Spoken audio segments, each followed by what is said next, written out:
A Letter to God, G.L. Fuentes.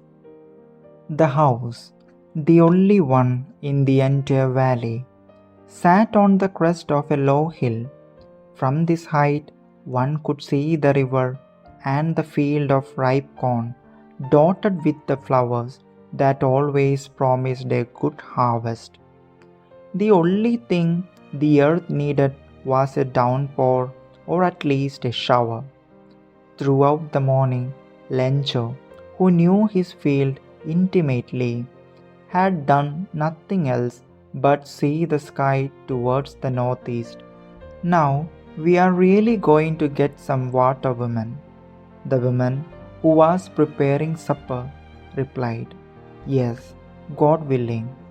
The older boys were working in the field, while the smaller ones were playing near the house, until the women called to them all, Come for dinner. It was during the meal that, just as Lencho had predicted, big drops of rain began to fall. In the northeast, huge mountains of clouds could be seen approaching. The air was fresh and sweet.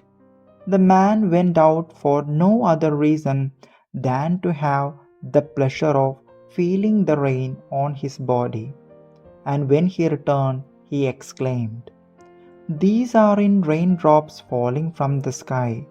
They are new coins. The big drops are 10-cent pieces and the little ones are fives. With a satisfied expression, he regarded the field of ripe corn with its flowers, draped in a curtain of rain. But suddenly a strong wind began to blow, and along with the rain, very large hailstones began to fall. These truly did resemble new silver coins. The boys, exposing themselves to the rain, ran out to collect the frozen pearls.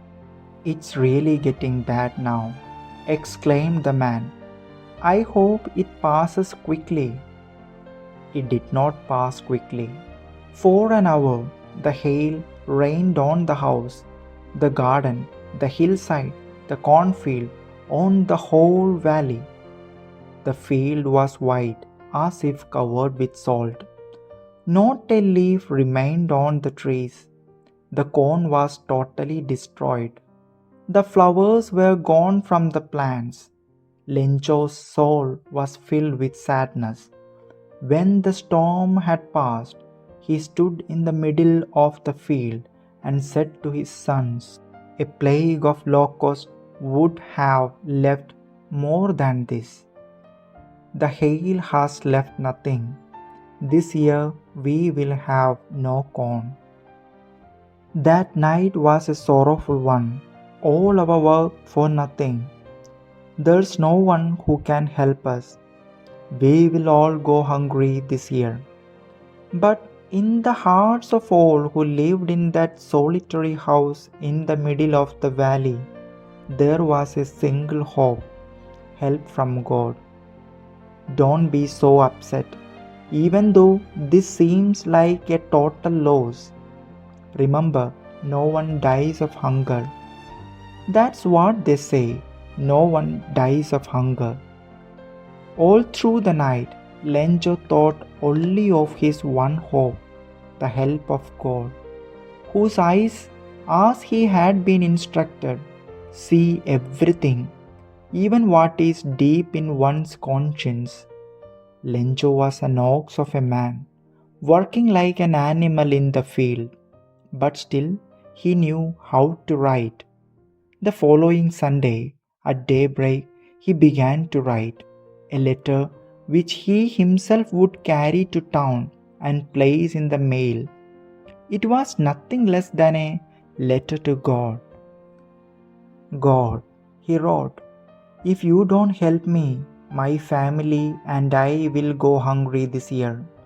I need 100 pieces in order to sow my field again, so to live until the crop comes, because the hailstorm. He wrote to God on the envelope, put the letter inside, and, still troubled, went to town.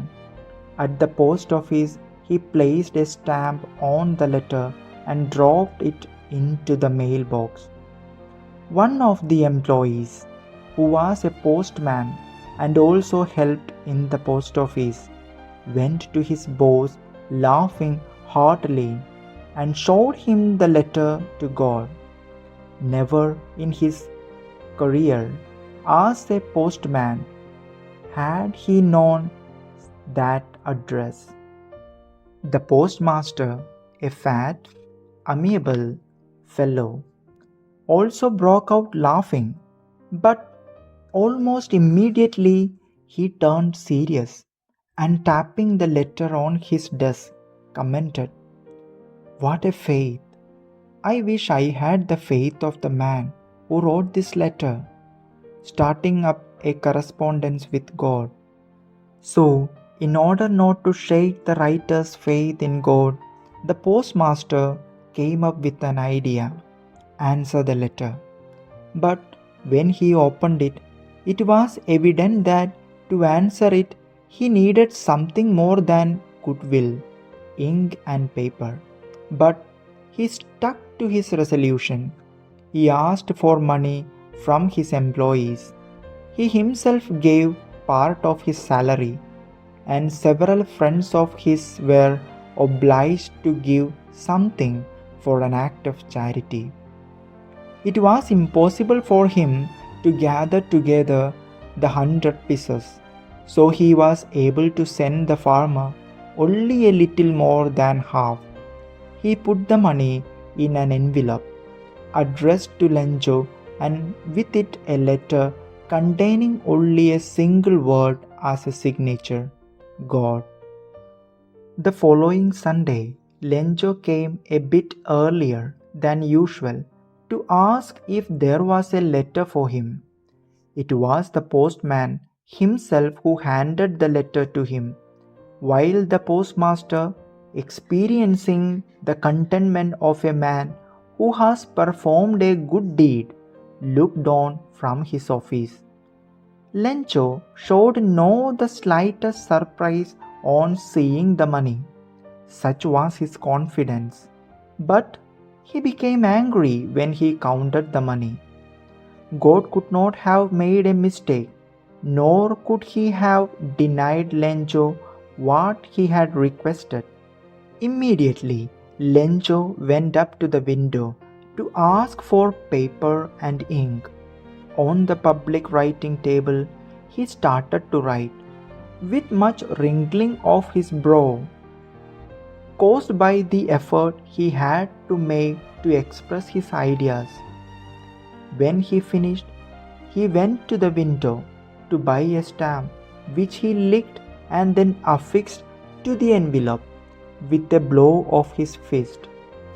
The moment the letter fell into the mailbox, the postmaster went to open it.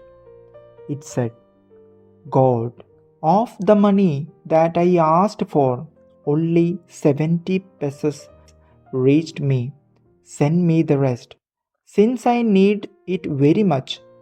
But don't send it to me through the mail, because the post office employees are a bunch of crooks. Lencho